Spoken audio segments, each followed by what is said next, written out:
Good luck, Gov. Thanks, Helen.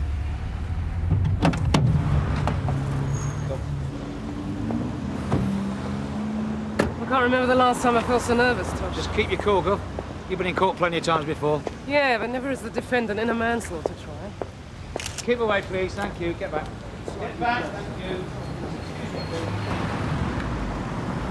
Mr. Nelson, solicitor to court number 2, please. Mr. Nelson, solicitor to court number 2. Raddick's brother, I presume.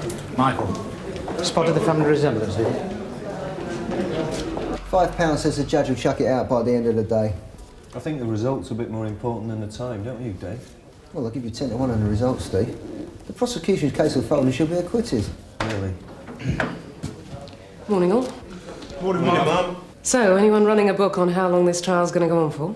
Don't worry, Gov, it'll be a pushover. Defence counsel for Adams. See you all inside, then? Please go to court number 2. Court, that is. Good luck, Mum. Good luck.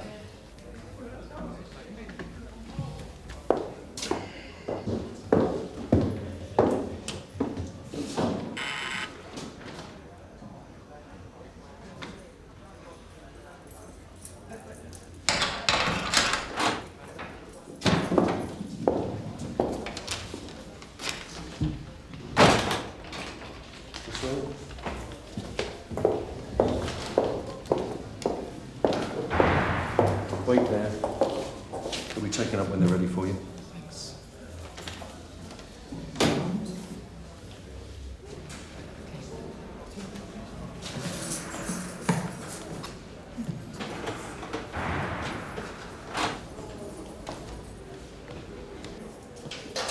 Come on, we haven't got all day. Get on with it. I bet your Cockcroft residence group are as chuffed as hell at seeing us in the dock for a change. Not everyone on the Cockcroft estate is tarred with the same brush as Lee Raddick was. Judging by the graffiti down there, all this isn't going to stop at Sally Johnson. Morning, sir. Morning. Morning. How are the troops coping with all this hype round the trial, Philip? As well as can be expected, considering. Considering what? Considering we should never have been landed in this predicament in the first place. Don't let me interrupt you, Philip. Obviously, you got a lot to get off your chest. Just voicing an opinion from the rank and file. Our officers have got nothing to hide and nothing to be ashamed of. Oh, I see. So all we've got to do is convince a jury that a handcuffed man dying from a bang on the head during a police raid was just an accident. I presume you've covered all the angles, have you, Jack? I'm not with you. I think we just need to be reassured the prosecution aren't going to spring any nasty surprises, James. Well, Sally's got a top-flight QC defending her. We can't do much better than that, sir. Yes, that's all very well. But are we 100% watertight? No loose cannons? No loose cannons, sir. Pair of sevens. Pair of jacks. Queen-eye flush. Queen-eye flush? Right, who's for a cup of tea, then? Yeah. Full house. Cheers, lads. 7 teas it is, eh? Yeah. They're ready for you in court number 1.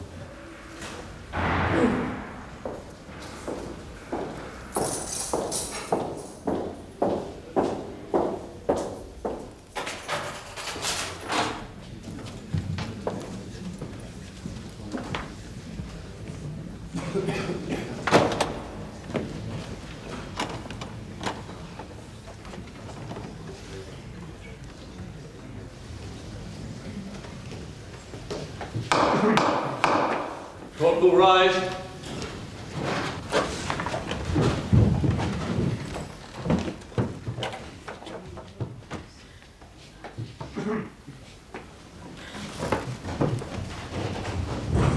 Are you Sally Johnson? Yes. Sally Johnson, you are charged that on the 8th day of September 1994 at Stanby House, Cockcroft Estate, Sun Hill, you did unlawfully kill Lee Raddick. Do you plead guilty or not guilty to the charge? Not guilty. Sit down. Hello. Security to reception. Who it isn't? I've got nothing to say to you, Claudia. Well, I've got something to say to you. We're going to crucify your governor for killing Lee. She'll get 20 years. Why bother telling me? Because she isn't the only one who's going to get strung up. Mr. Zander, could you please recount to the court the events of the early hours of the morning, September the 8th, lads? I was in me flat when I was woken up by somebody breaking in. I came into me room and I got a whacking great light shone in me eyes. They jumped on me and pulled me arms behind me back. Did you know who these people were? Later, when they said they was arresting me, I realised they must be police officers. And was anyone else in your flat at the time? Yeah. Lee Ruddick and his fiancée, Claudia Morris. They were staying with me the night. Lee Ruddick. He was a friend of yours, was he? He helped out down to Croft. That's the local community centre. He teach the kids boxing, judo, that sort of stuff. He used to love those kids. Alan, it's for you.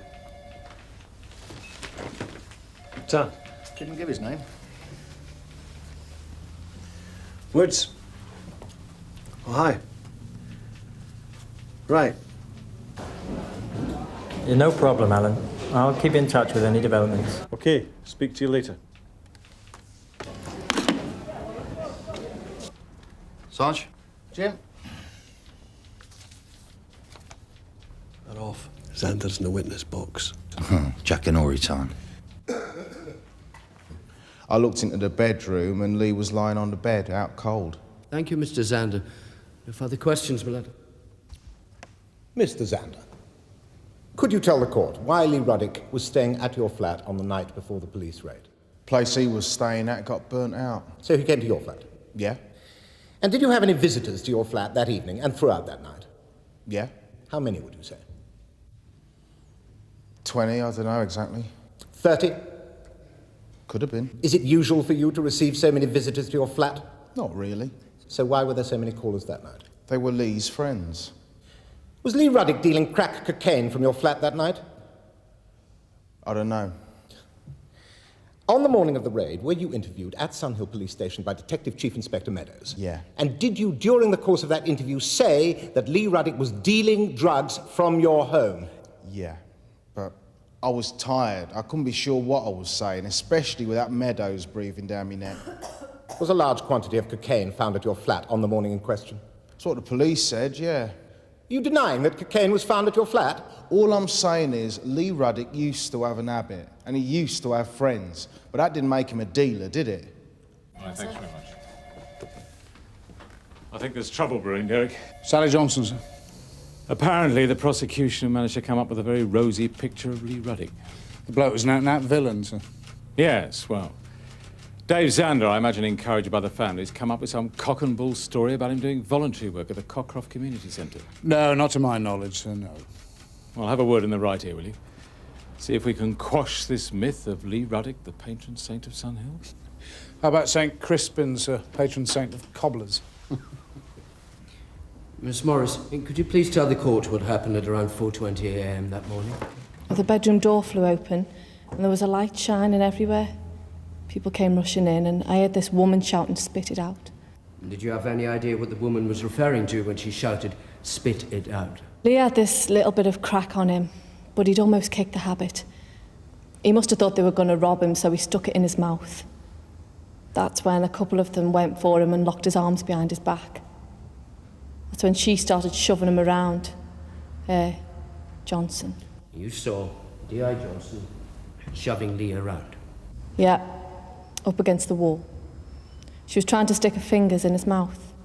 And did Lee allow D.I. Johnson to put her fingers into his mouth? No. Do you blame him? And then what happened? And she grabbed his face, and she shoved his head down on the cupboard thing by the bed. Lee just went out just like that. And she pushed him onto the bed, and I started shouting for her to get off him. And did D.I. Johnson get off him? No. Well, not until she pulled some stuff out of his mouth. That's when they dragged me out of the room. That was the last time I saw Lee alive.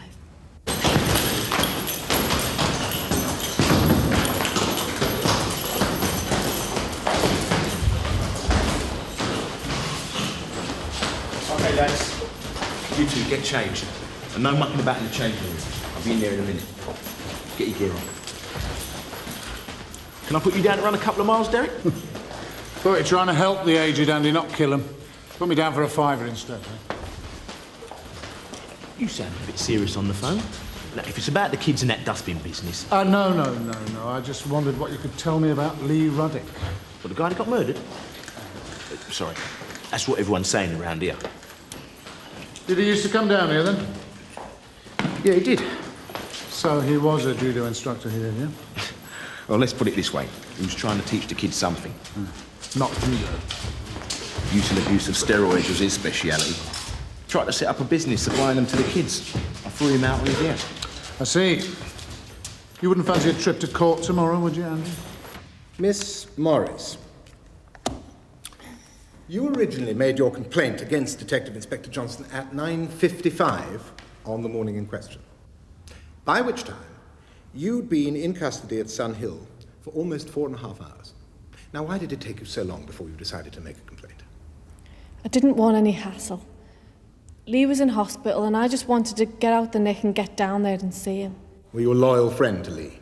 We were going to get married. Needless to say, you were very upset when you learned of his death. What do you think? Of course I was. You were very upset when you heard about his death, and you were very loyal to him. So, had you gone to the hospital and found Lee in a satisfactory condition following his overdose, would you still have made the complaint against D.I. Johnson? If Lee hadn't been dead, he'd have done it himself, wouldn't he? So, in fact, you're saying that your complaint against D.I. Johnson was really voiced as a protest against Lee's death, rather than about any assault which you allege to have seen. No. It wasn't a genuine complaint at all, was it? It was. There was no assault against Lee Ruddick, was there? Yes. It was simply an accident and he fell, didn't he? No. This whole trial has merely been a private vendetta by you and members of Lee Ruddick's family against D.I. Johnson. She killed him! All right, lads. Yeah, mustn't grumble. Here, Jim. Yeah, we pulled in yesterday. Your friend, Claudia Morris. Ha, you're joking. No, she was in a right state as well, mate. Skirt all up, well, round her unmentionables. Bloody great holes in her tights. Not to mention being drugged up to the eyeballs and all. Bet she won't be looking like that today. Yeah, and of course she'll conveniently forget to mention that she is the cheapest, dirtiest prostitute in Sun Hill. Miss Morris, you've already told us that you lodged an official complaint about the assault on Mr. Ruddick at 9:55 that morning. Then at 12:40 that day, you spoke to officers of the Complaints Investigation Bureau and you withdrew your allegation against D.I. Johnson. Can you tell the court why you withdrew your allegation? I was threatened. By whom were you threatened? Detective Chief Inspector Meadows, her boss. And what form did this threat take exactly? He told me if I didn't withdraw my complaint against Johnson, I could get life imprisonment for drug dealing. Were you involved in drug dealing? No. And how do you suppose Mr. Meadows would have had you sent to prison had you refused to cooperate? He told me he would turn up some evidence against me. When did he say this? When he interviewed me. If you don't believe me, it's on the tape. Go, can I have a word, please, in private? Yeah, sure. So, what's on your mind? Yeah. I thought I'd better pre-warn you, Gov. I have it in good authority. I'm thinking of calling you to give evidence. Well, what can I possibly know that the court doesn't know already? Details of a tape-recorded interview with Claudia Morris where you apparently got her to drop a complaint against D.I. Johnson. Is that what you've heard? Yeah. Okay, Alan. Leave it with me. Okay, Gov. When you entered David Zander's flat on the night in question, were you aware that Lee Ruddick had a record of violence? Yes, I was. Why did you attempt to remove drugs from his mouth? I was concerned he might swallow the drugs and cause himself internal injury. Were you acting in your own best interests, do you think? Judging where I am now, definitely not. Did you think you were at the time? No. At the time, I thought I was acting in his best interests. Would you say that you acted more on impulse than professional judgment? If I'm honest, yes. And what was that impulse? I was trying to save his life. Did you have any other motives? No. I was intervening at personal risk to myself to save Lee Ruddick's life. Better call the factory. See what's going on. Right. Yeah? I wish somebody would tell me what's going on. Friends in the right places, Gary. You know someone in the courtroom? Well, we might just happen to have a colleague who might just happen to know one of the CIB officers. You might just happen to be watching the whole trial. I've heard nothing this end. Anything come through on the grapevine? Yeah, it sounds like Claudia's trying to set up Meadows. Something about a deal. I don't know any more than that at the moment. Hang on. Anybody had an update on how the trial's progressing? I'm sorry, I've no idea, sir. No, sir. Oh, right. I'd better fly.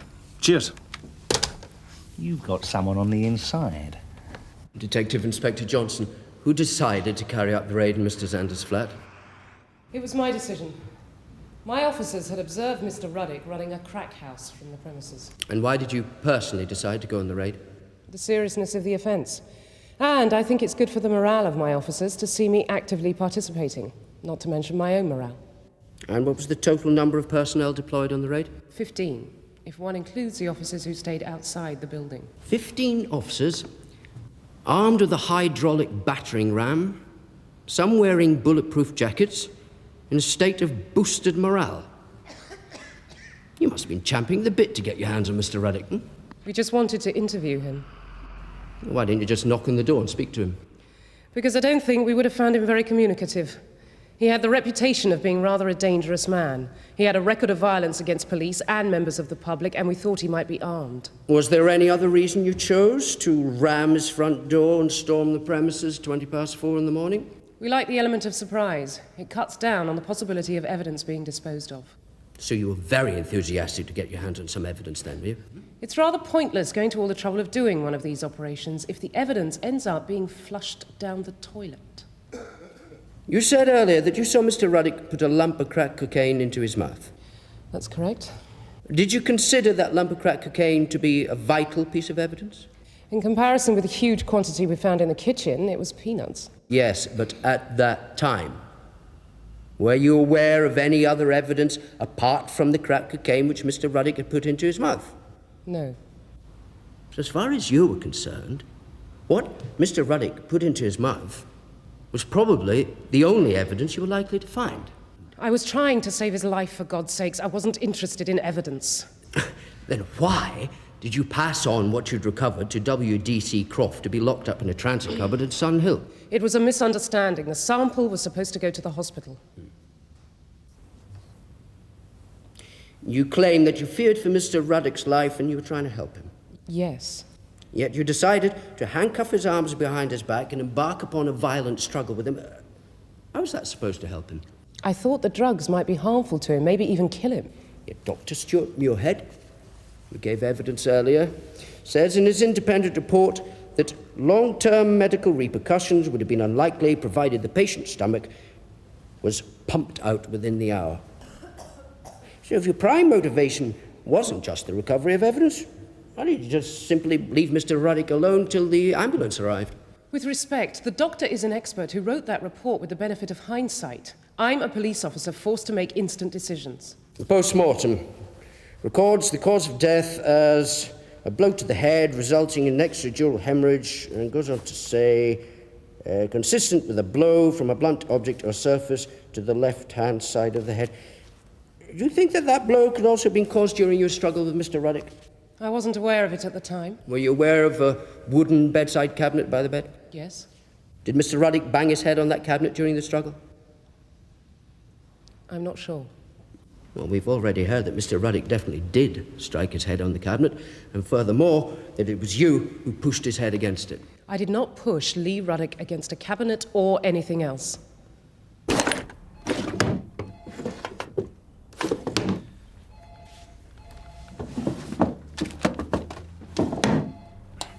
Chris. Gav?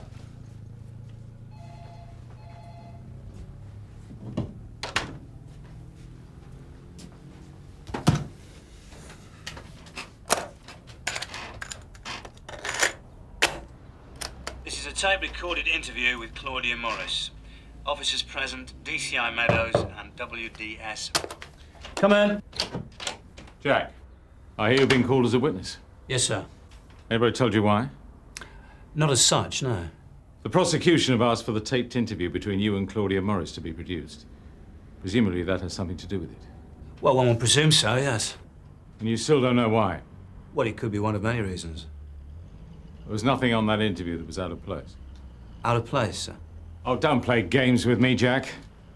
Is there anything on that tape that could compromise the trial? Not that I'm aware of.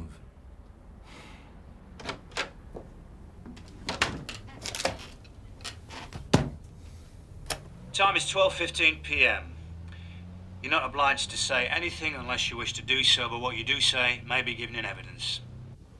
Detective Inspector Johnson, you just told the court that when you raided Mr. Zander's flat, you were expecting to be met with violence by Lee Ruddock. I said I was aware of the possibility. Is that why you were so keen to get stuck into him so quickly? I deal with situations as I find them, always with the minimum amount of force necessary. Did you treat Lee Ruddock with the minimum amount of force necessary? Yes. Well, that's not the case. You went to the flat expecting trouble from Lee Ruddock, and you preempted that by mounting an assault upon him, didn't you? No, my lord. I do not go looking for trouble. The last thing I wanted was a physical confrontation with Lee Ruddock, who, I'd point out, was a great deal bigger than me. But he was handcuffed at the time, wasn't he? Yes, he was. I would still have preferred not to have had a physical confrontation with him. Oh, come. Violence is precisely what you anticipated, and you got in first. That is total and utter rubbish. You were psyched up. You acted aggressively. You lost control. No, my lord. And in your determination to secure evidence, you shouted at Mr. Ruddock, and when he refused to comply with your wishes, you shoved him up against the wall, you deliberately pushed him over, and you smashed his head down against the bedside cabinet, didn't you? No. Didn't you? No, I did not.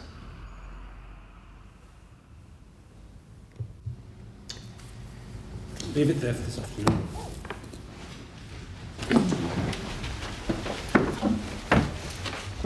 All persons having anything further to add at this sitting of the Crown Court may depart and give their attendance tomorrow at 10 a.m. God save the Queen.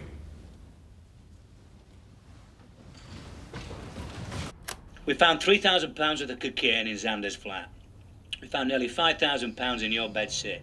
Now, on that scale, the judge is going to treat you just a little better than he would a murderer. You could be looking at life. Oh, I'm sure she does it. Well, you think about it. Because if you get out, you'll be the oldest hooker in the area. You can't do this to me. What do you want me to say? That's up to you, Claudia. Supposing I did know that Lee was dealing, but I wasn't involved, would I still be out for intent to supply? Well, that's difficult to say. It could be put down to possession. Would you get me what? Theoretically speaking, a person with no previous for drugs might get off with a caution. But I can't say in your case. That depends on what evidence we turn up.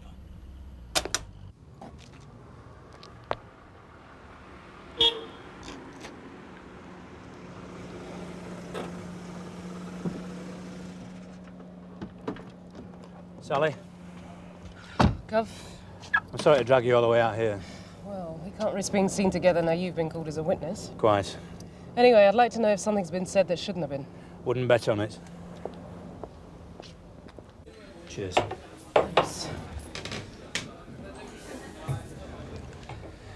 Right, I'll be straight with you, Sally. I've been listening to the tapes, and I don't like what I've heard. Go on. The second interview with Claudia Morris. Some of the things I said could be interpreted as sounding a bit iffy. Are you saying you did a deal with her? It's nothing to worry about. I just think I might have been a bit heavy-handed, that's all. You mean you scared her into withdrawing her allegation against me? I was trying to get you off the hook. Well, it sounds like you did one hell of a job. Just trust me, Sally. Trust you? That jury's got me swinging by a thread, and I think you just tied the noose for them.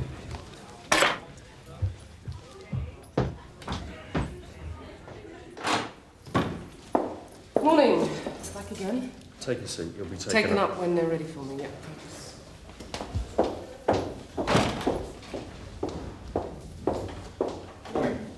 Morning. Sleep well? Not really, no. Well, now that the prosecution's asked for this tape recording and we're putting Jack Meadows on the stand, we might have to recall you. Is there anything on the tape that might cause us problems? Well, that depends on how much of a meal the prosecution want to make of it. But to be honest with you, we've got our work cut out.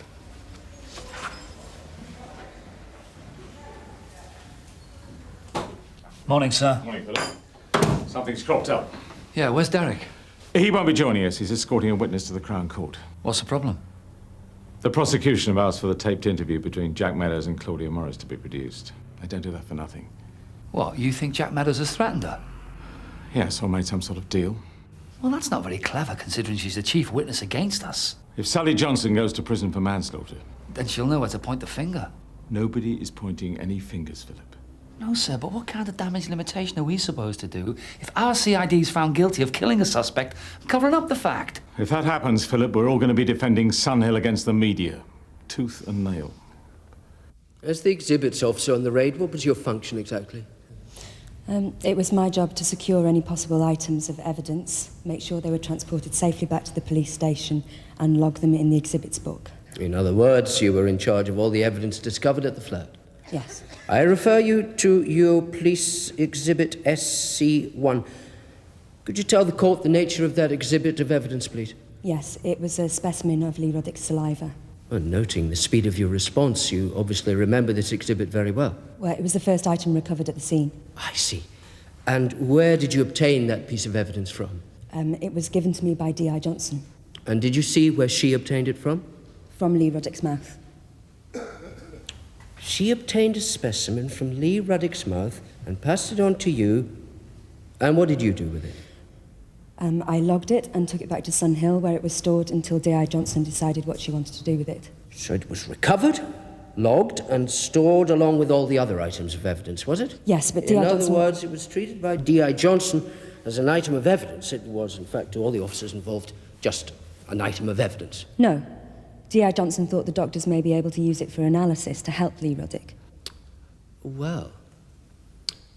And, did D.I. Johnson at any time ask you to send the sample along to the hospital? Yes. At what time? At about 8:45 that morning. Was it so difficult to track you down that it took D.I. Johnson 4 hours before coming to speak to you about it? D.I. Johnson was very busy sorting things out after the raid. Too busy, no doubt, to worry about Lee Roddick, who was lying in hospital. D.I. Johnson and the rest of you couldn't care less about him, could you? No, that's not true. Until it was realised that Lee Roddick was dead and there might be an investigation, and suddenly D.I. Johnson decides to change her mind about the evidence she'd gone to such lengths to recover and try to pretend it was some sort of medical sample. No, that certainly is not the case. Yes, W.D.C. Croft, that is the case. No further questions, my lad. Detective Constable Croft. Exhibit number SC1, to which my learned friend previously referred. Why did that sample end up amongst the other exhibits rather than at St. Hugh's with the patient? I overlooked it. You overlooked it? Yes. We all knew what Lee Roddick had put into his mouth, so I just put it with the other exhibits. It was my fault, not D.I. Johnson's. Where's Andy? He's down at the community centre. He's supposed to be at court. Thanks. Yes, madam. Could I have your name and address, please? 595 from Sierra Oscar. And your telephone number? 3 Wolf Square. Robbery, can What's you the deal? problem? Right, we'll do your best, Tony. Somebody round there as soon as possible. Go ahead, 85. Yeah, a little bit busy. Tell him I'll ring back later, yeah? I would imagine within the next... Problems? All right, received. A little bit undermanned, sir. What with the court case? Got Barton Street to cover some of the calls. Oh. Well, if it's absolutely necessary. As long as nobody feels Sunhill standards are slipping. Absolutely, sir. Good. Well done. Carry on the good work. Sir. I think he's worried we've got a morale problem, Sarge. DC Lines, were you in the bedroom all the time that Detective Inspector Johnson was in there? I was, until the ambulance came to take Mr. Roddick to hospital. Did you at any time see Lee Roddick receive a head injury? No, I did not. Thank you. No further questions, my lord. Detective Constable Lyons, did you see Lee Roddick receive any injury of any kind? Only the internal injuries he inflicted upon himself by putting a lump of crack into his mouth. Are we to understand, Detective Constable Lyons, that you're qualified in the effect of alkaloid stimulants on the human body? Well, let's say I've seen an awful lot of drug abuse in my time.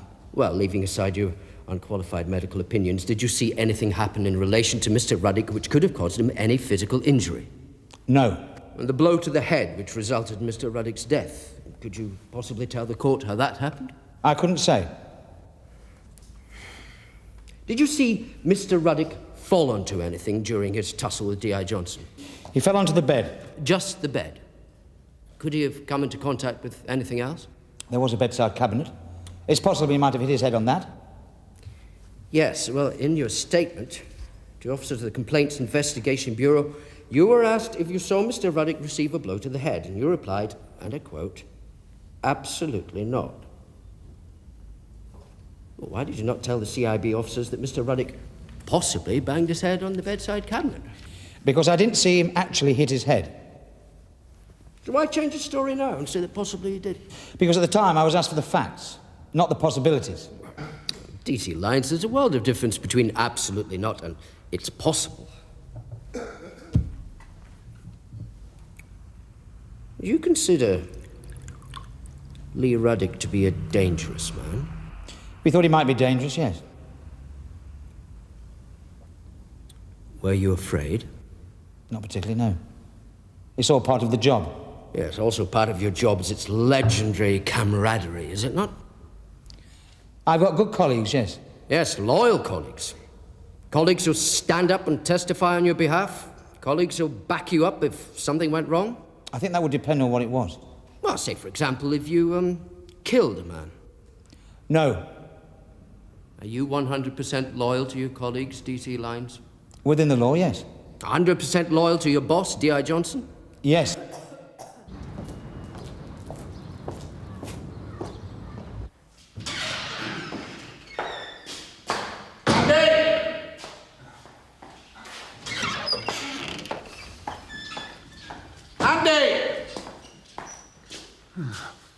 Oh, there you are. I've been to your place. Come on, we can't keep the judge waiting. Sorry, Derek. I don't think I can go through with it. Yesterday you said there'd be no problem. Well, as Lee Ruddock is no longer with us to speak up for himself, it seems a bit unfair to speak ill of the dead. Yesterday, his mate stood up in the witness box and made him sound like a choir boy. All we want to do is redress the balance. Sorry, Derek, no can do. As we speak, my colleague is standing trial in a manslaughter prosecution. Your evidence could help save her neck. Like I say. No, Andy, it's not good enough. You said you'd do it. Well, I've changed my mind, all right? What's the problem here, eh? I ain't got a problem. You frightened of what the locals might say about you? In case you hadn't noticed, this club is predominantly black. And in case you also hadn't noticed, I happen to be black, all right? The worm that turned, eh? Think of my position. Think about what'll happen when the Ruddocks come back here after I've given evidence against Lee.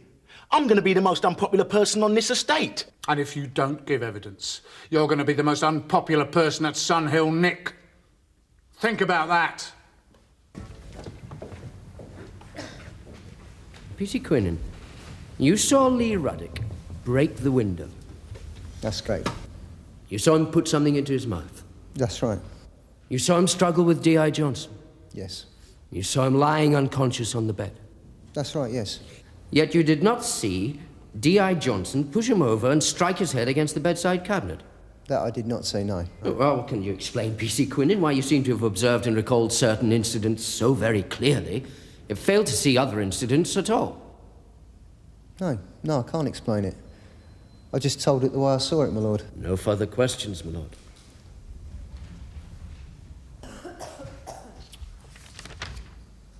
P.C. Quinnan, would you say that there was a lot of activity in the bedroom during the struggle? I would say there was a lot of activity, yes. And during the course of the struggle, were you distracted at all? Yes, I was. How were you distracted? Well, I kept looking over my shoulder in case Claudia Morris attacked me. And why do you think she would do that? Because she was screaming in a threatening manner, and I was concerned that she could be armed. Alan. Sarge? Any more news from your bloke on the inside? Only that the prosecution's got the upper hand. Makes you wonder what would happen if the governor did go down, doesn't it? Well, you know where it'll leave you, Sarge. No? Top of the list to get her job. When interviewed about the death by the Complaints Investigation Bureau, you said, "I went into the bedroom and saw Mr. Ruddock falling over onto the bed." Do you remember saying that? I don't exactly remember, word for word. Do you deny that that's what you said? No, I'm not denying it. Falling over onto the bed. The word falling, P.C. McCann, implies to me that Mr. Ruddock was already in the process of doing just that. Do you agree? Not necessarily, no. Well, for example, if I said to you that I entered this courtroom and I saw you standing, that would imply that you were already doing so, wouldn't it? Whereas if I said I entered this courtroom and I saw you stand, then that would imply that I saw you actually rise from your seat and assume a standing posture, wouldn't it? You follow my point, P.C. McCann?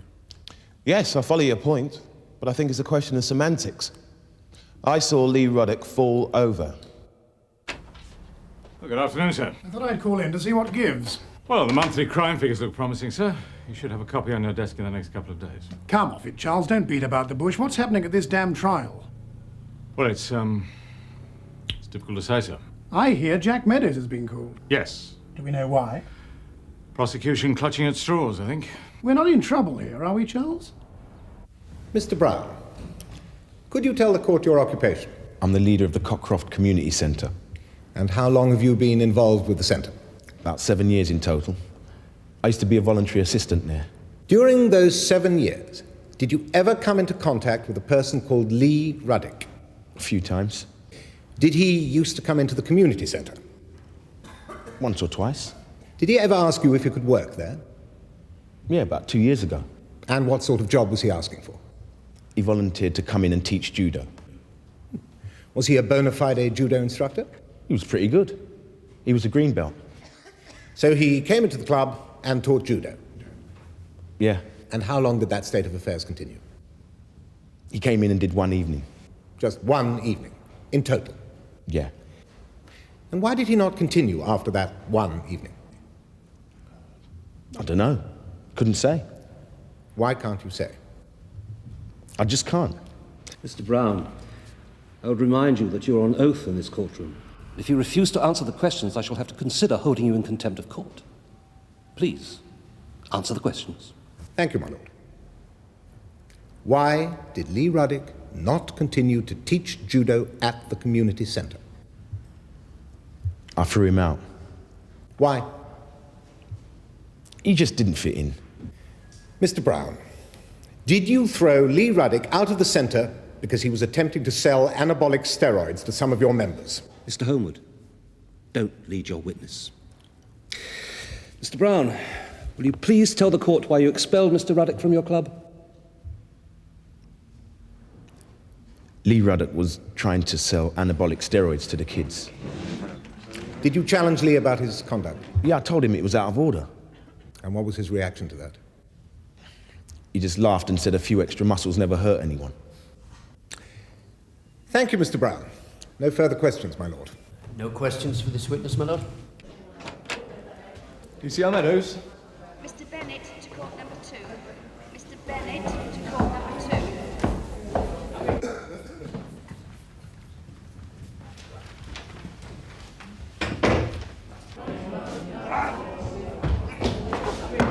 Leave him, Andy!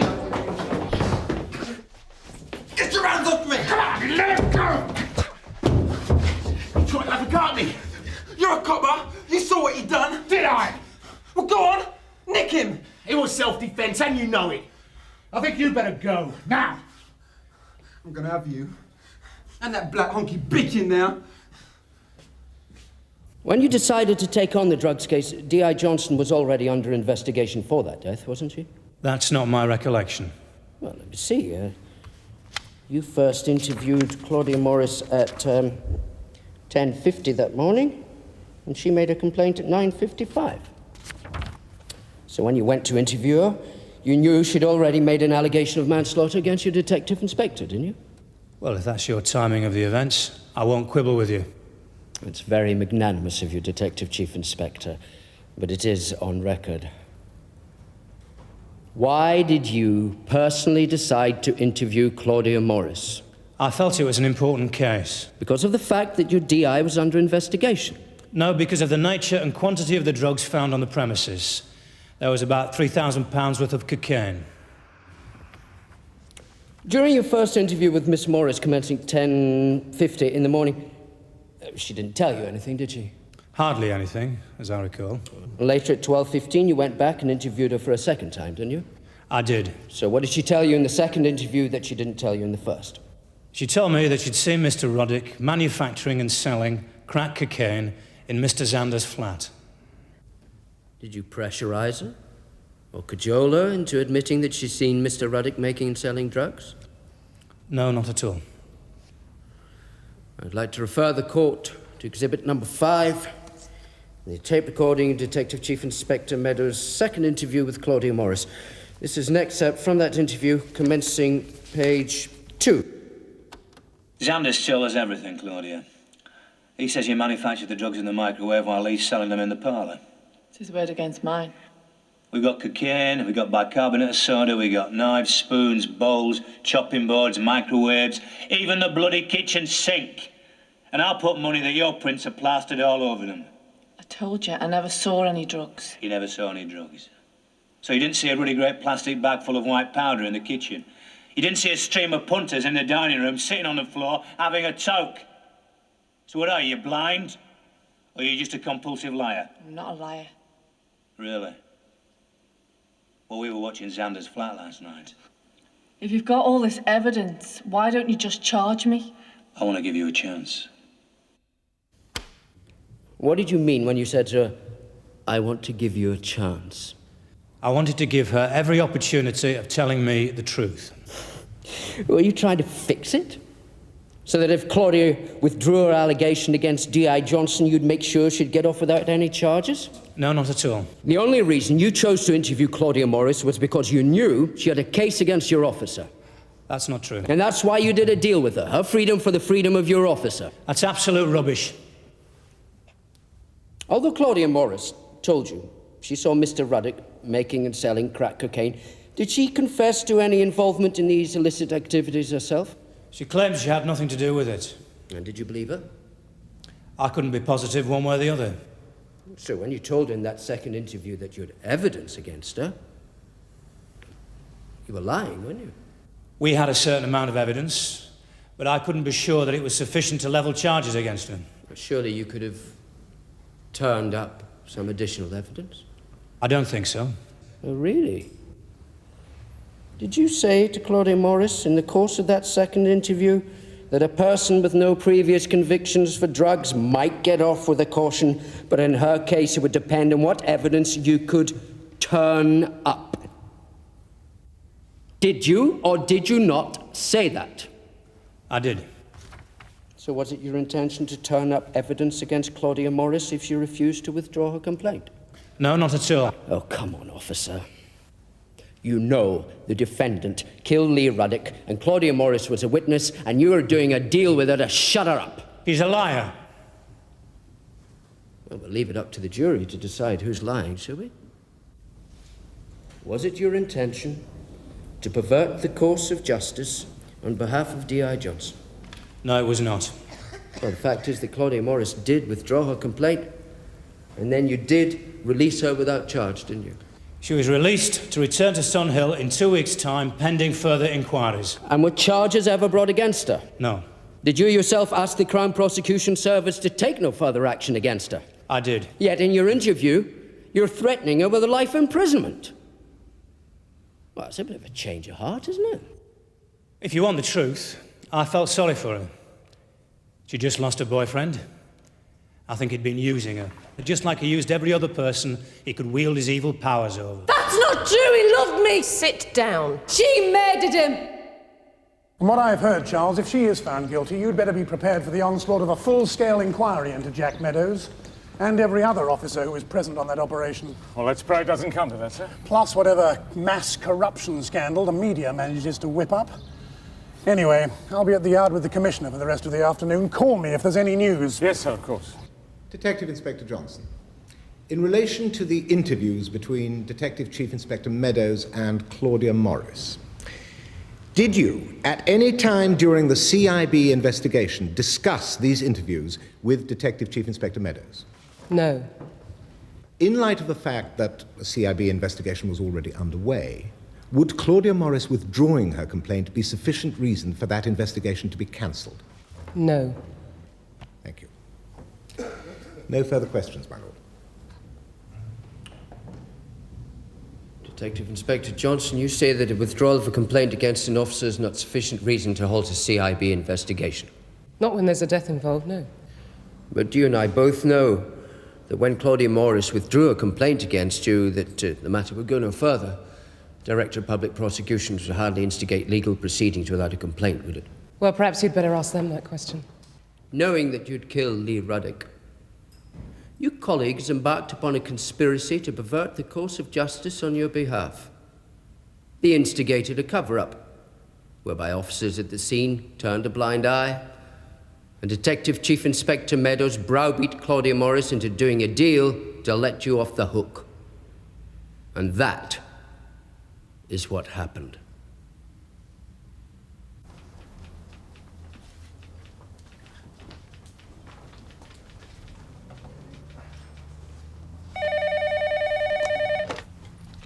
Woods? Right. The jury's coming back in.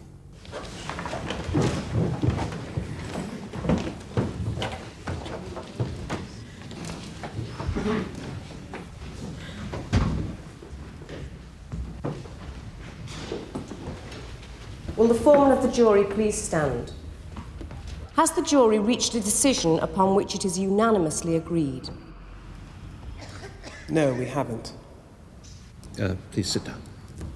Members of the jury, I'm afraid I have to ask you to retire and reconsider the evidence which has been placed before you. And please, try to reach a verdict upon which you are all agreed. However, should this not be possible, I am able to accept a verdict upon which at least 10 of you are agreed. Thank you. Yes, come in. Any news yet, sir? Nothing. Probably just a couple of ditherers on the jury. What the hell is there to dither about?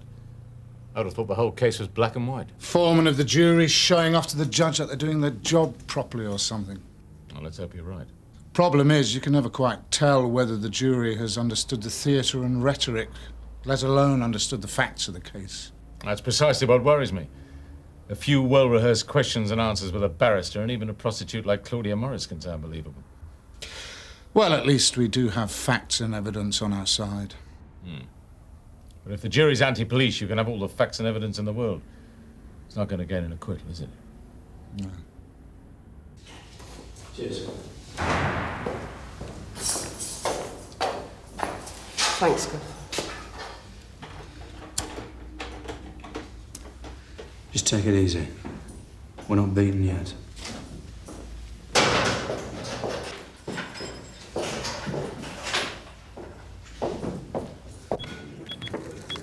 She keeps her cool, she'll get away with it. Oh, don't be stupid, Dave. What did you say? What did Mike say, and Gary? We all said we saw nothing. What's that going to tell a jury? That's going to tell them we've all been lying, we all saw her do it, and we've all been covering up for her. But we haven't. We've all been telling the truth. What's the problem? I'll go back to sleep, Gary.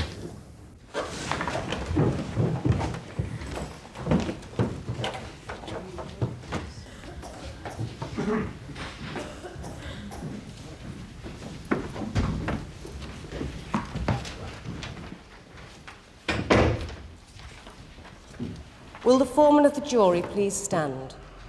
Have at least 10 of you agreed upon your verdict? Yes, we have. What is your verdict? Please only answer guilty or not guilty. Not guilty. Thank you.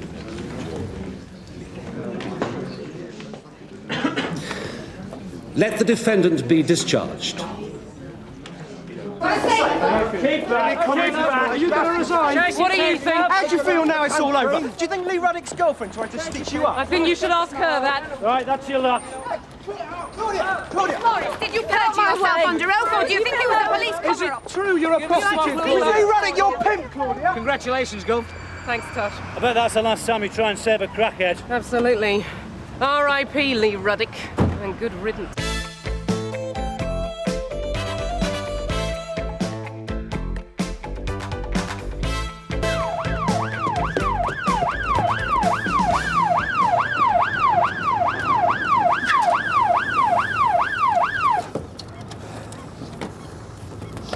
Chapman. That's right.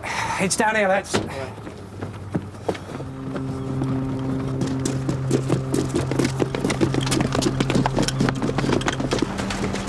How did you find it, sir? Well, we're clearing out the foreshore here. The lads uncovered it with a crane. Obviously, I'm no expert, but I'd say it was a bomb.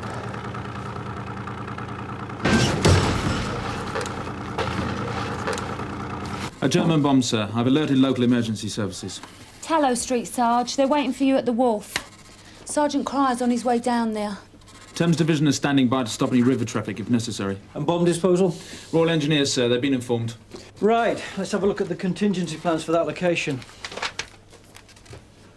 We're going to need as many bodies down there as possible. You better get onto the TSG. Right, sir. I'll leave you to alert everyone. Let me know when you've done it, please. I'm going down there myself. And let's hope this one turns out to be a dud.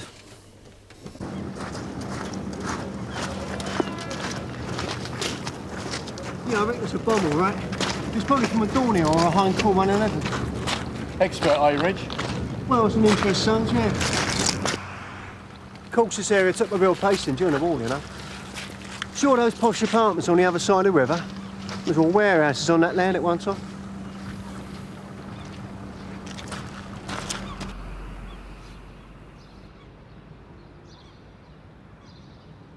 Oh, there's the two that just went in. How long have they been in there? Minute and a half, 2 minutes. Well, they're not hanging around. Definitely buying drugs. Wish Helen would hurry up with those teas.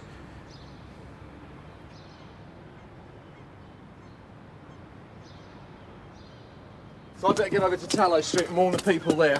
And of course you've got the oil tanks up there. Oh yeah, right, thanks. Right, Steve, take the area car over to Claydon Street and start a radio link with Scotland Yard, will you? Reg! Reg! So? Jump to the top of the road and wait for Mr. Munro, and when he gets there, tell him where we are, all right? I'm going over to Tallow Street to warn the people. Oh, sorry.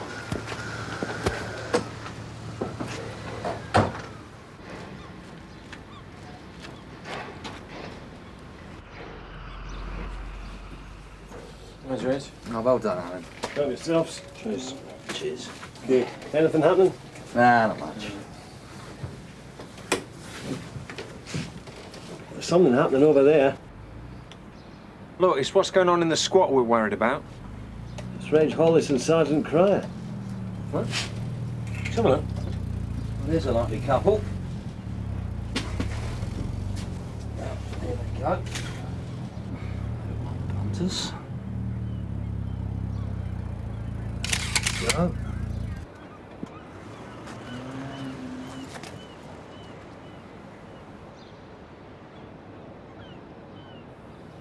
No. Change of mind. Brilliant. Well, no one's going to be dealing drugs with Reg Hollis stomping around, are they?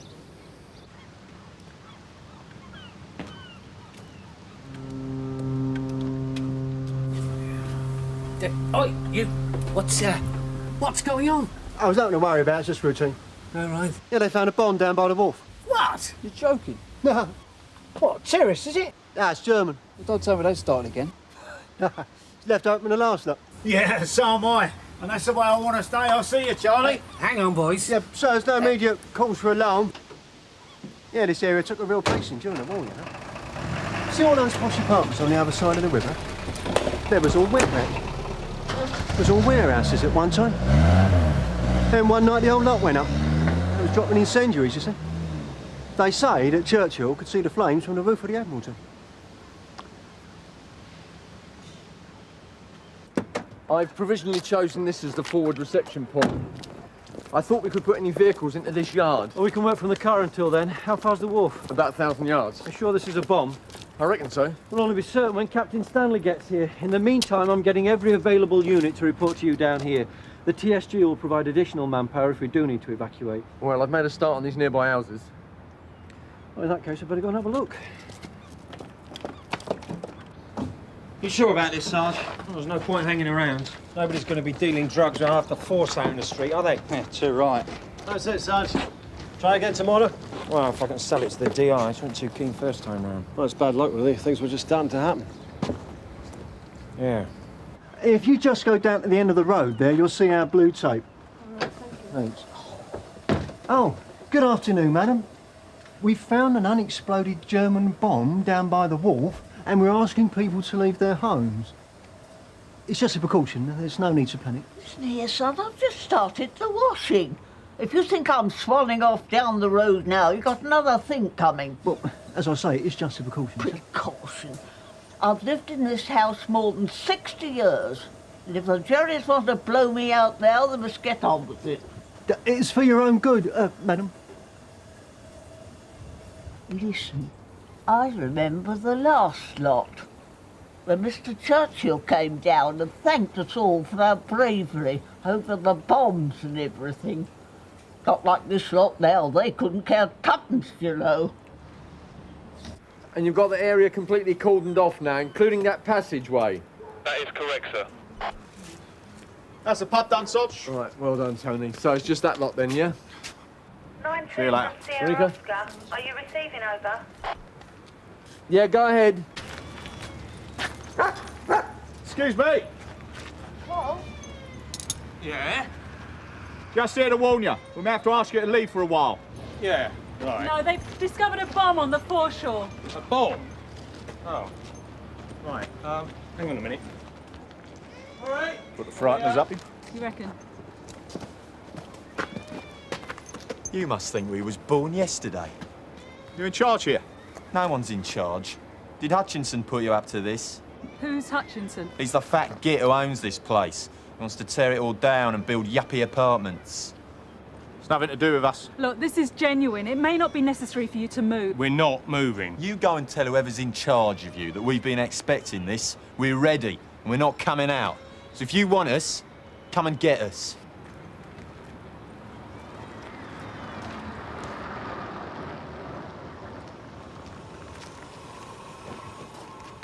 Got no joy there, Sarge. They say they won't shift. What? Well, they reckon it's some kind of trick to get them out. Well, they flatten themselves, don't they? All right, go on. We'll cross that bridge when we come to it.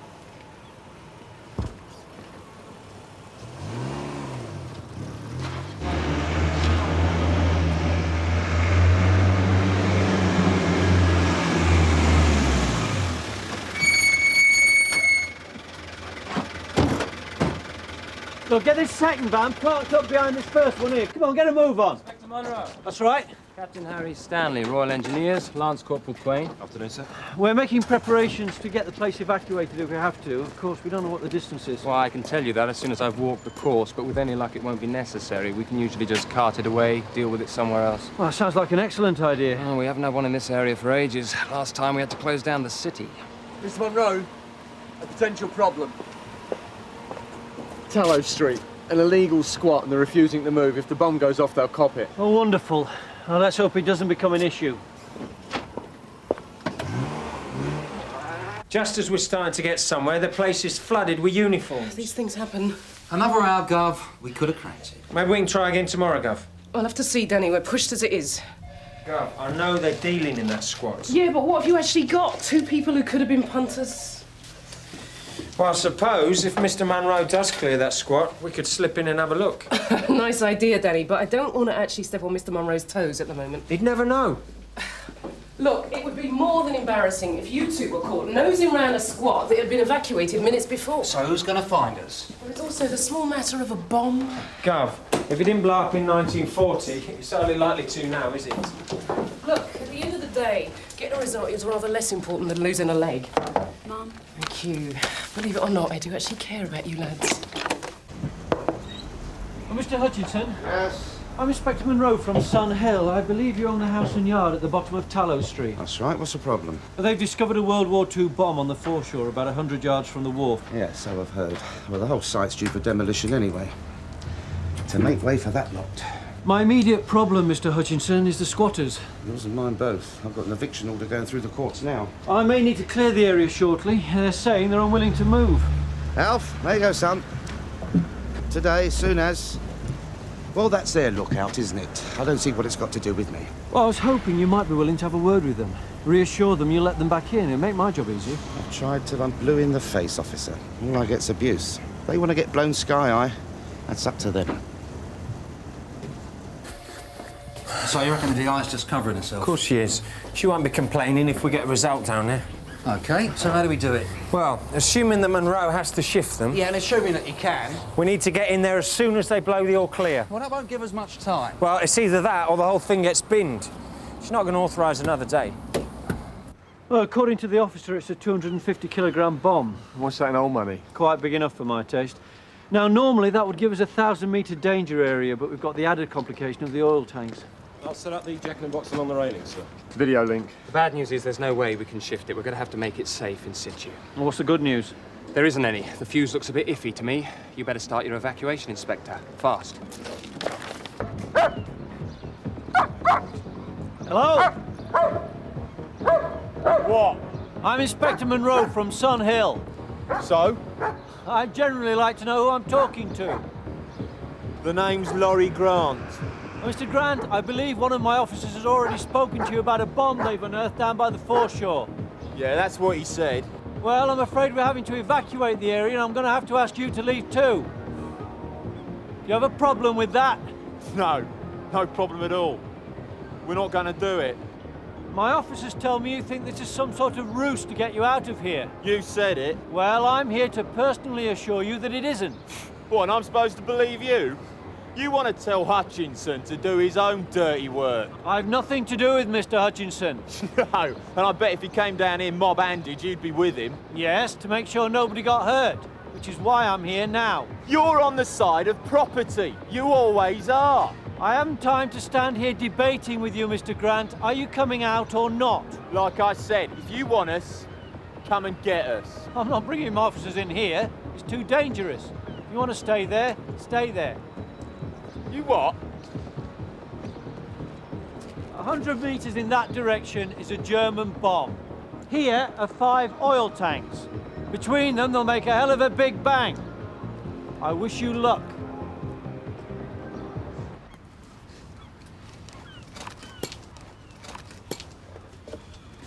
Hope we don't have to call Uncle Arthur. Oh,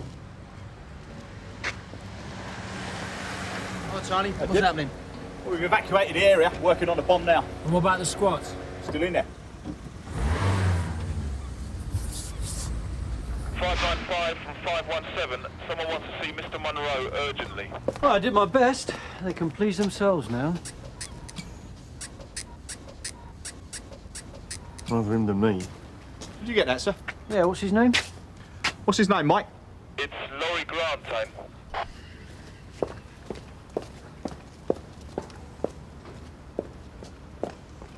Well, if we're going to come out, I want certain guarantees. I'm not in a position to give you any. If I did, I'd be lying. Well, I at least want your assurance. I can only assure you that I have no interest whatever in that building other than the lives of the people in it. What about Hutchinson? Probably suit him if we got blown to hell. No doubt. So, let's not make his day for him. What's the quickest way to get him out? Bring them straight up here. Right. I'm trusting you. I suggest you hurry, Mr. Grant. Well, I don't know what Monroe said to him, but they're coming out. Good. So we're back in business. Now, we're going to have to go in through the back there. Go and chat with one of those squaddies. I want to know the instant that bomb is safe. We can't use a power drill because we don't know what the vibrations will do to the primer.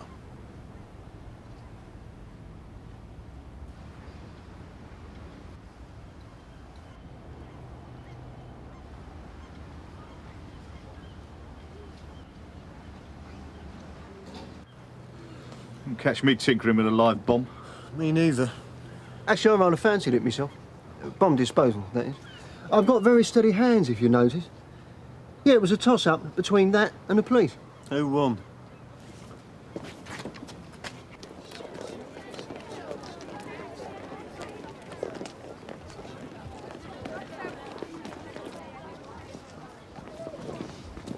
How long are we going to be out there, do you know? No idea, I'm afraid. Well, where's Monroe?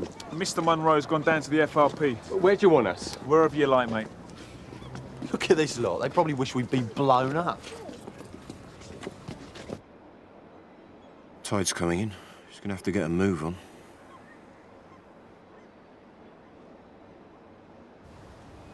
He needs an airtight seal.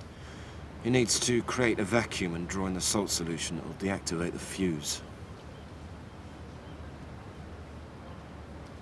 That's a good airtight seal.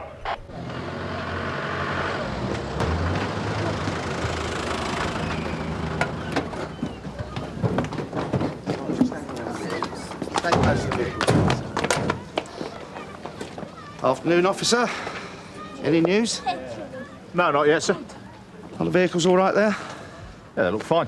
Oh, good, because I want to make a start as soon as we get the all clear. Live round here, do you? No, just own a bit of property down the road. Mr. Hutchinson, I'm sure I don't need to ask what they're for. I've got a perfect right to enter my own property. You can't stop me. No. In fact, it's your duty to support me. It's my duty to make sure the law isn't broken. Well, you needn't worry about my boys. It's those hippies you want to watch. I shall be watching you all, Mr. Hutchinson, very carefully. Those fuses should have seized up by now. We use the salt solution as a sort of insurance. If it doesn't finish, we'll have to come back at the next low tide. It means you'll have to keep the evacuation going overnight. I'm now going to use the pump. Now he's forcing the solution into it to clog the mechanism.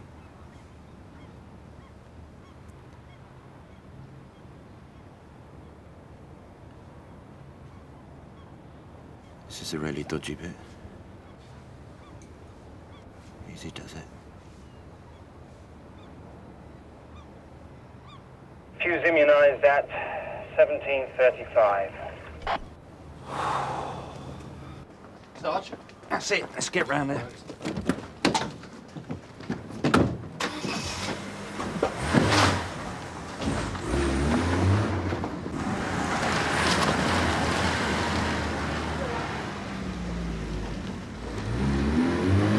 When can I give the all clear? Well, we usually give it 30 minutes to be sure. Meanwhile, we can clear up, then we'll get the bomb out of here.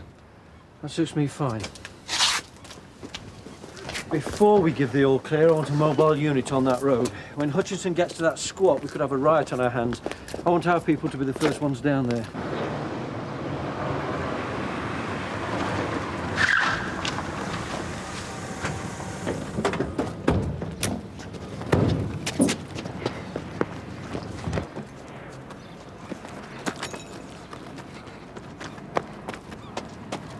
Looks like something left over from Woodstock. Don't knock it, it's rent-free. Yeah. Right, you start on the vehicles, I'll go inside.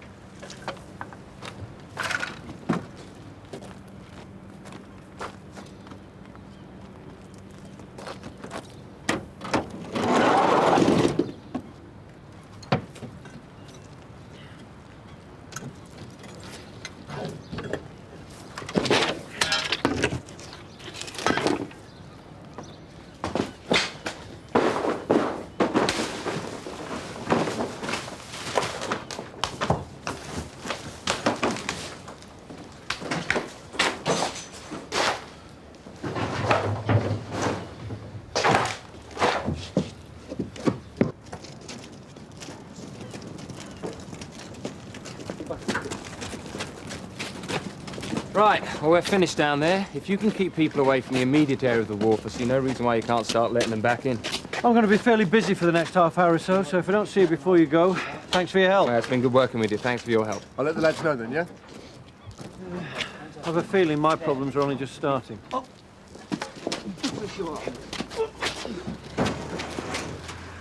Right, come on, lads. Let's go. Remember what I said.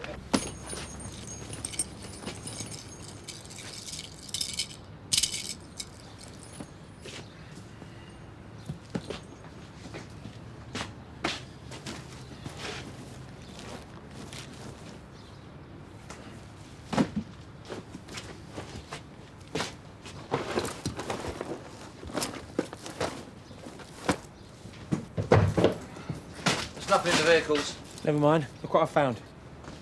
Cannabis? 9-ounce block, and I reckon there's the same again in here, already cut into deals. Nice. Any idea whose it is? Unfortunately, they tend not to label their kit. Still, find out tomorrow. When we get our warrant. Come on. You two, get straight down to the squat. Steve, take me to the wharf. Sergeant Cryer, let them go! Yeah, all right, come on.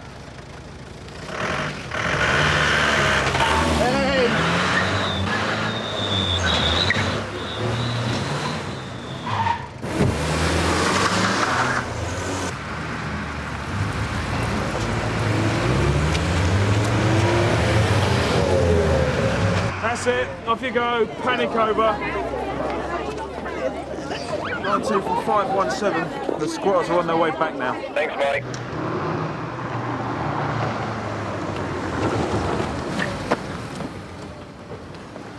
What are you two doing here? Well, as you probably know, sir, we've had this building under surveillance. I'm aware of your interest. That hasn't answered my question. What are you doing here? Well, as soon as we knew it was safe, we thought it might be useful to come down and have a look around. Without so much as a word to me? We didn't want to bother you, sir. We could see that you had your hands full. You mean you knew what my answer would be? We found drugs in there, sir. I see. And that justifies going behind my back and compromising my operation, does it? Don't think we've done that, sir. Oh, don't you? Sir. Touching, sir. I'll see you two at the station.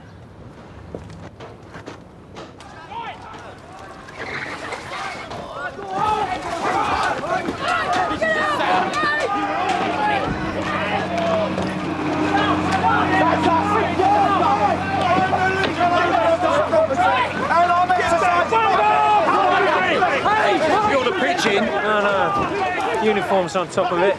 This isn't gonna get anybody anywhere! Any more of that, and I'll solve your accommodation problem for you! Well, we're all be damned! The shape to show his face! You said it was genuine! It was! Come on! Grab his arm. Where's that blue hole jewel? There. Right. As soon as someone grabs it, we have him. Yeah, if uniform haven't already nicked him.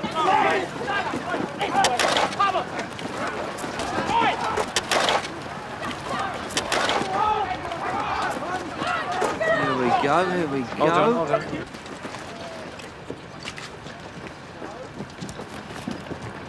DSP at Scannell. Is that your bag, sir? Can you tell me what's in your bag, sir? We have reason to believe we have controlled drugs in the bag. This is unreal. Well, let's have a look then, shall we?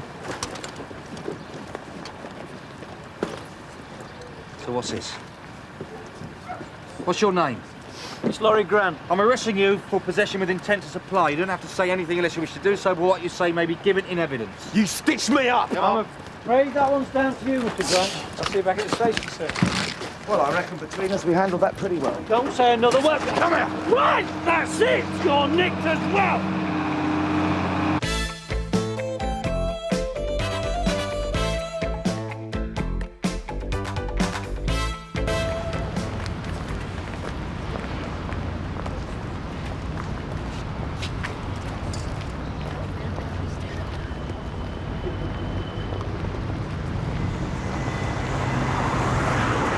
You're on, Jim. Go for it, mate. Nice one, Mikey. You're a star. So those of you that missed the drug squad lecture today, it is tomorrow morning, 9:15 sharp. They bring in free samples. And the discussion is at 11 o'clock. And as there is going to be civilian guests, watch the banter. Unmissable, folks. No, the word is compulsory. The Chief Super wants everyone to contribute their expertise and knowledge to the Canley Field scheme. Before they do what they were going to do in the first place. Could always turn it into a good car park, Sarge. And any of you that are thinking of going to Mr. Conway's do tonight, may I suggest that the drivers call in here first before they go home and blow in the bag. See you down there, Bob. Sir. Andrew, you coming to the celebration? A quick scotch before I go home to study and inwardly digest Mr. Cato's report for the strategy meeting tomorrow. Oh, yeah. I've been instructed to sell CID's special brand of partnership approach to Mr. Conway and the Chief Super. And I thought we were supposed to be working together.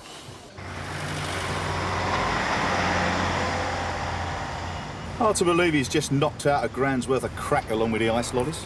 Yeah. Is that a 99 with your flake, or do you want it on the rocks? It'll cost you 20 quid. Carver from Pearce. When you're ready, Sarge, I'm on the plot now. Okay, all units, go now, lads.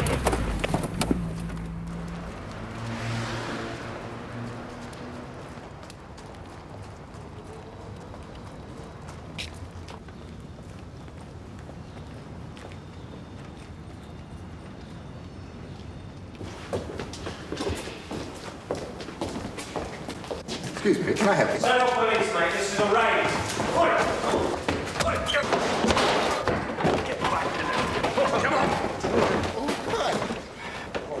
Check for weapons.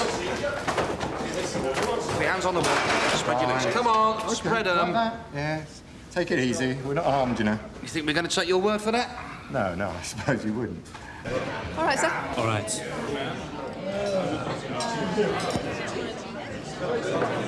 Andrew, you're not leaving, are you? Sir, I've got to. I've got an important meeting, but I'm driving anyway. No. Many happy returns. Many happy. See you tomorrow. Cheers. Looks like Brownlow's slumming it. No, he's not. He's sharing ownership of our druggy problem with the rank and file. So I take it you're not impressed with the two-day talking? I can think of better ways of catching crackheads than sitting on my backside listening to civilians' first-hand experiences. It's called the partnership process, Philip. Derek looks bored. So would I be if I had his job. He's after a bit of a birthday present from your head girl. He'll only get his wrist slapped. Is that intuition or experience?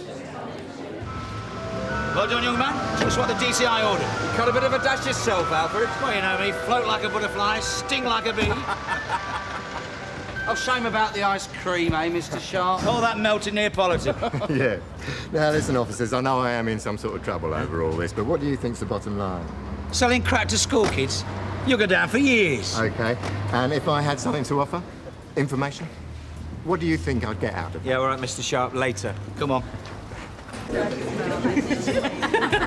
Excuse me for butting in, girls, but it's time for my snog with the delectable detective inspector.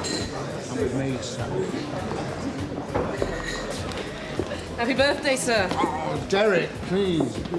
I mean, doing the lecture's one thing, right? But if the governor's invited any more social workers or ethnics in for the discussion, we are off, mate. Hello there. Oh, hello, sir. Come on up there. You fancy some of that, do you? What do you think? They're from the drug squad. One no secret. The first time I spotted you. The DCI thinks we're in danger of seeing Canley Fields as a problem that can't be policed. Oh, that's interesting. Well, if we back off now, who cops for the fallout later on? Very possibly you. Probably not me. Anyway, I've got it sorted. You just give the stuff away free over the counter at your local police station. Sort the problem out overnight. Having a nice time, Goff? Vic, what's the news? Oh, the lads are one down at QPR. Oh, come on, humour me. Sharp plus 3 bodies, 4 grand, and a load of 20 quid bills. So your man was dead on. I'll buy you a drink for that. Yeah, he's ready for interview. Any chance of a quick word? OK, Mr. Sherwell. Yeah, bye. Next time I'm arrested, I'll make sure it's not in the third quarter. Bad time of the financial year? Something like that. You wouldn't make a quick call to my PA, would you? There's places I'm supposed to be this evening. Come on. Remember? Oh, you must remember. Going in through the bathroom skylight with the SO19 boys, tooled up to the elbows. There's matey, right, sitting on the bog. Very nice, Craig. Sitting on the bog, reading the Standard. Off comes the skylight. He looks up. He's got a dozen semi-automatics trained on his little bald head. The last one was a country house. Special events mob. Cast off fowls. We had 7 blokes when we went in, standing in the sewers, waiting for the stuff to come down. You wouldn't get me down there. Oh, it did the trick, though. We put that out of business for quite a while. Well, I'll drink to that. Fill your boots, Jim, lad. You got 3 more waiting there. Isn't it about time you tested your talents in the big bad world, James? Walk on the wild side, you mean? It's the only place to be, mate. On a squad? I'm off. No, please. I just want to thank you once again for your contribution today. Hope it goes as well tomorrow. Congratulations to you, Jim. Excellent work on the sharp job. I had good info, sir. I think you've got a bit of a star on the quiet there, sir. Yes. Well, good night.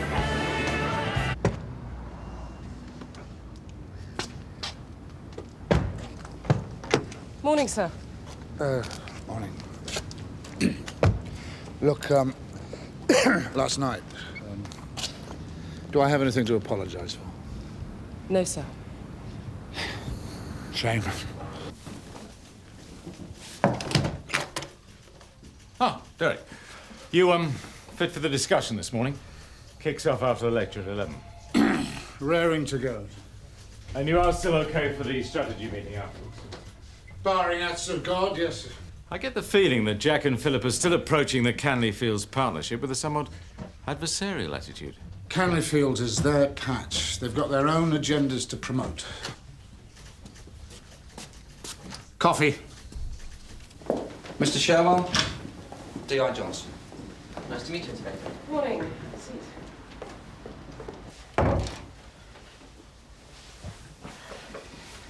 Right.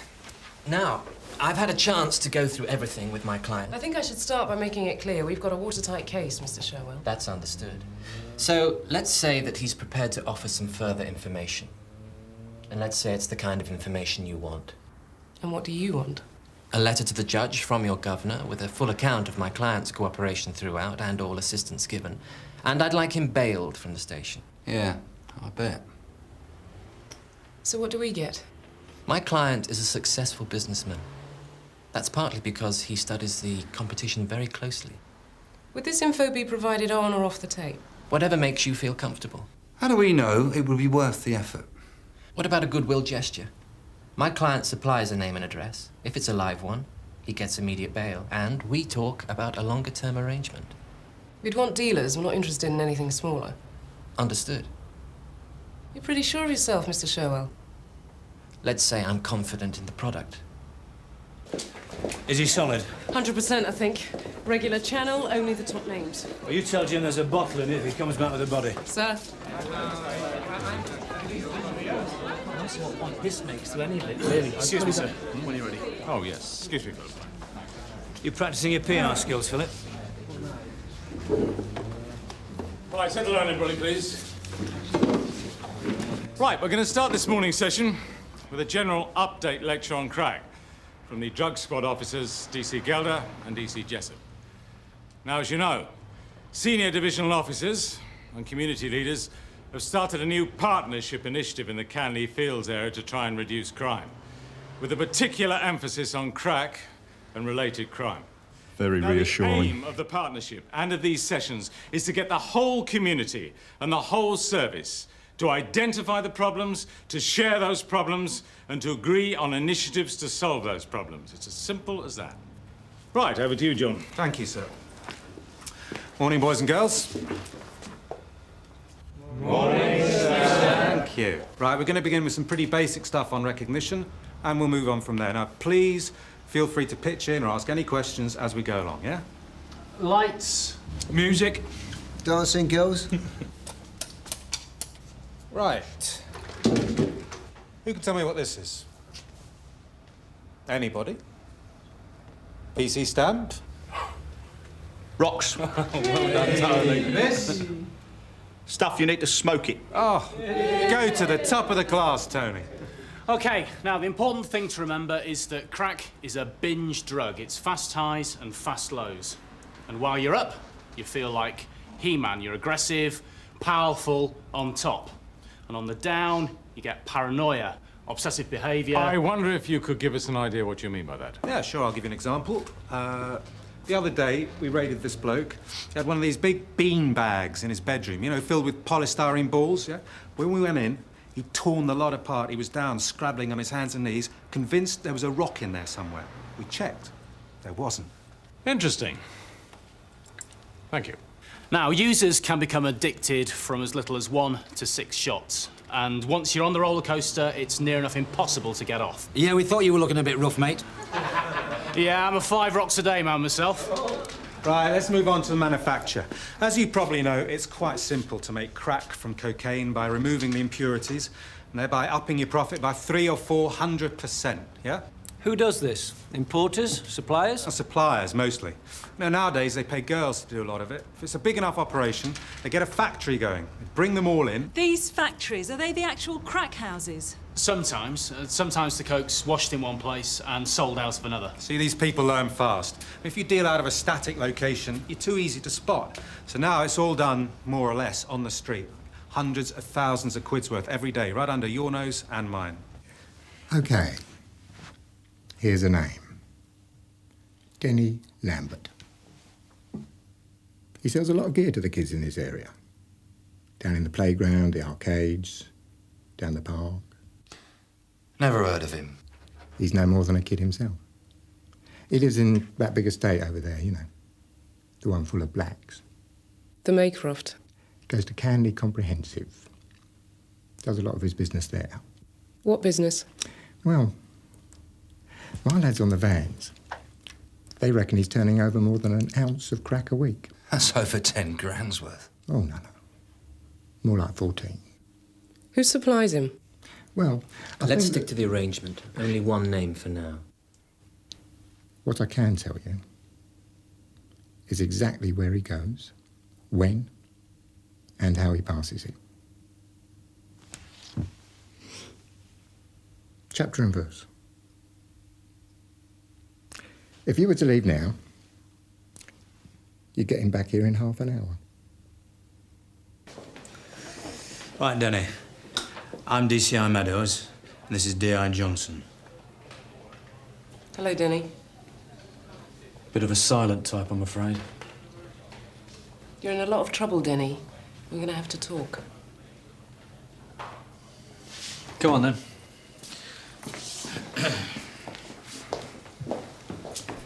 What have we got? Just like the man said, Gov. Bang on time, bang in the spot. Right, well, I'll go and spread the good news. That's one up on the Chief Inspector's cuff 'em and stuff 'em approach. Right, well, I suppose we better bail him out and chuck him out. Excuse me, Gov. There's a Mike Holmes in the front office, wants to speak to you or Jim. All right, Mikey. What's up, Jim? So what are you doing here? I thought cop shops brought you out in a rash. Well, you won't believe this, but I've been invited to talk to this discussion group you're having. You're joking. No, Brownlow's secretary gives me a bell at the drop-in last night. Wants me to give you the view from the street. Well, the troops will love that. You're early. Yeah, we need to talk about Denny Lambert, the kid you just nicked. You know him? A lot of people know him. Was that a problem? Haven't you heard of Tony Milton? No. What's he got to do with it? Yeah, it's a problem. Basically, Milton uses Denny. And I can tell you, a lot of people in the community are going to be well unhappy if he ends up in war with Nick and Milton walks away. Hold on, Mikey. Who's Milton? Denny's mother's been a prostitute since he was born, right? Milton's a pimp. But pimping's only one of the things he's into. The man's seriously bad. So Milton's been coercing Denny into selling drugs? Denny's been running for Milton since he was 10 or 11. But the kid's smart. He's not a user. He's even turning up for school. Yeah, but that's his marketplace, isn't it? He's only just entered himself for 4 exams. If you bang him up in a secure unit for the next 18 months... He'll be a thief and a user by the time he gets out. Yeah. You tell me it works another way. Oh, do you think he'll come across about Milton, I mean? No. Mikey, we just can't send Denny home. He was out in the park flogging harvers. Milton's a businessman, do you know what I'm saying? People don't cross him, and he knows how to keep himself out of the spotlight. That's why the kids are getting used like this. Well, we just have to make sure we get Milton as well. You're the policeman. You can talk, can you? I mean, you haven't got a problem with your speech. Who grasped me up? Ah, now that's better. Who grasped me up? Ask me no questions and I'll tell you no lies. We couldn't get hold of you, Mum. Don't bother, man. I'm not talking. You can do me for the rocks and whatever. I'm admitting it, OK? Hold on. That's it. That is all I'm saying. Well, it's not going to do our local intelligence image any good. No, sir. Right, you'll have to go for Milton. Just don't miss him and hit the wall. You don't think we should ignore what Holmes is saying? Can't turn the clock back. It was Jim and Holmes who got the whole thing rolling. And if we do Milton, well, we'll be everybody's flavour of the month. Right, time we got back in there. I want to keep an eye on Mike, the social worker. D.I. Johnson? What about Mike? Is he going to be able to help you? Possibly. I just get the impression that Milton is a bit out of his league. What I can't understand is if Milton is that active, then how he's managed to stay out of sight. Gov, Area Drug Squad would like a word. What about? Would you believe Tony Milton? Meadows. Yeah. What's up, Gov? Milton's spoken for. What, drug squad surveillance? Major op. Us picking up Denny Holmes got right in their way, apparently. Have we been warned right off, then? Yeah, the DCI reckons that Jim's footprints in the dust may have stirred things up for them already. An hour ago, I was a one-man miracle. Now you're having trouble making the loaves go round. Well, you ready to kick off, Mike? Yeah, sure. Fine. Good. Right then, come on! Let's settle down, can we please? Come on now. I'd like to get this next session started.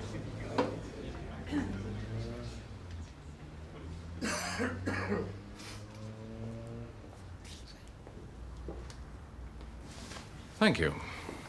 Right. I'd like to introduce our first guest speaker, Mike Holmes. Mike's a youth worker based at a local children's home, but he's also been working with CID with some excellent results. But 4 years ago, and I'm sure Mike won't mind me telling you this, he was a convicted drug dealer and an addict. With, what was it, several convictions for knife point robbery in the Barton Street area. Yeah. Somebody call a policeman. Over to you, Mike. Any takers, vicinity of Dishman Street on the Jasmine Allen. The caretaker's got an unauthorised person in a bad way on the roof of Baldock House. Come on, folks. Is that Jumper? I don't know. The caretaker says he looks more scared than suicidal. Well, Steve's over there with Polly. Oh, is he? 363 from Sierra Oscar. I know you're there, Steve. From my experience, I can say that the arrest and imprisonment changed nothing for me. It was the rehab program that made the difference. What do we do then? Send them all on safari? Sir, there are constructive I alternatives think the point is that why should crackheads want rehabilitation when they can earn more every day than we do in a month? Because they know what the future is otherwise. John, you don't seem to agree with that. Well, Mike's got his own angle on it, sir. Yeah, sure. What's your angle? All right, he talks about programs. We've been running them for years. It does not stop people getting into crack. That's what I'm trying to get across, though. With the black kids, crack is about money. A passport out of nowhere to somewhere else, and it's about the Nick power. mostly. I mean, these kids are alienated from society, scared of white authority. That's the fact. I hadn't noticed. You stick that authority in a uniform, and you're going to get a negative reaction.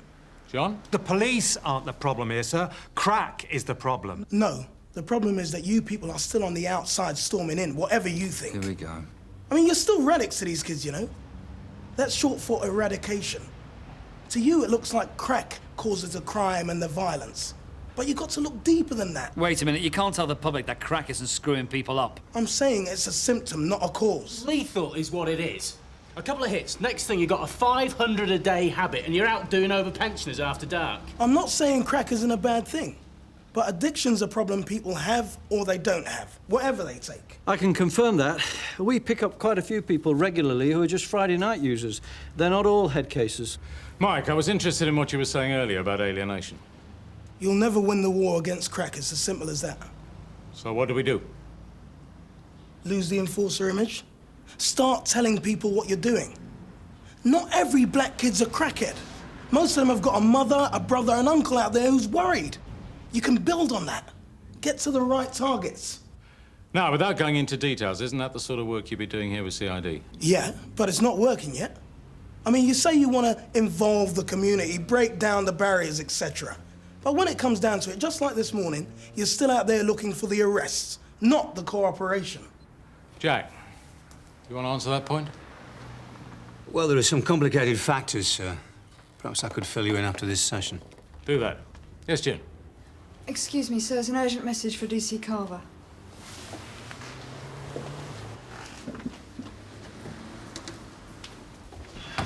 What's up?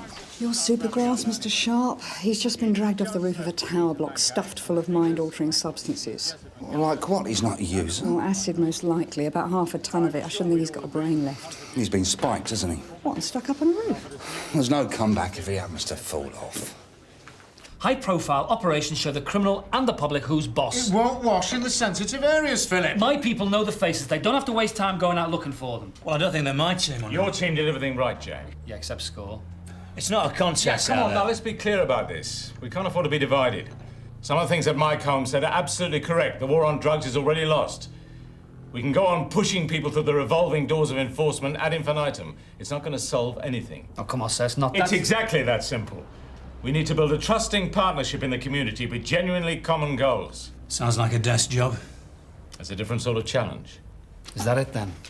Policing the 21st century. Whether we like it or we don't, gentlemen.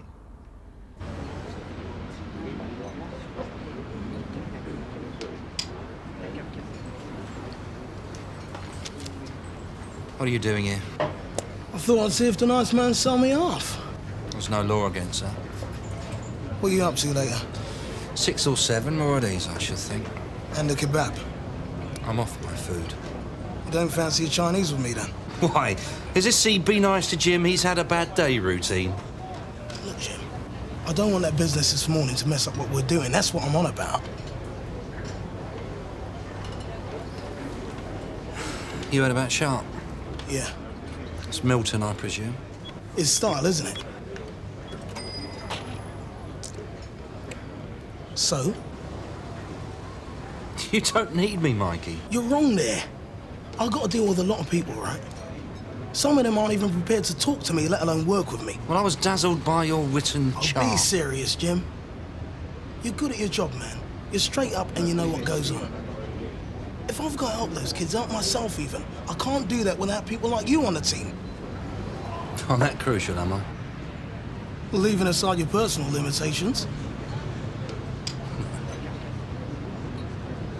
All right. Chinese it is.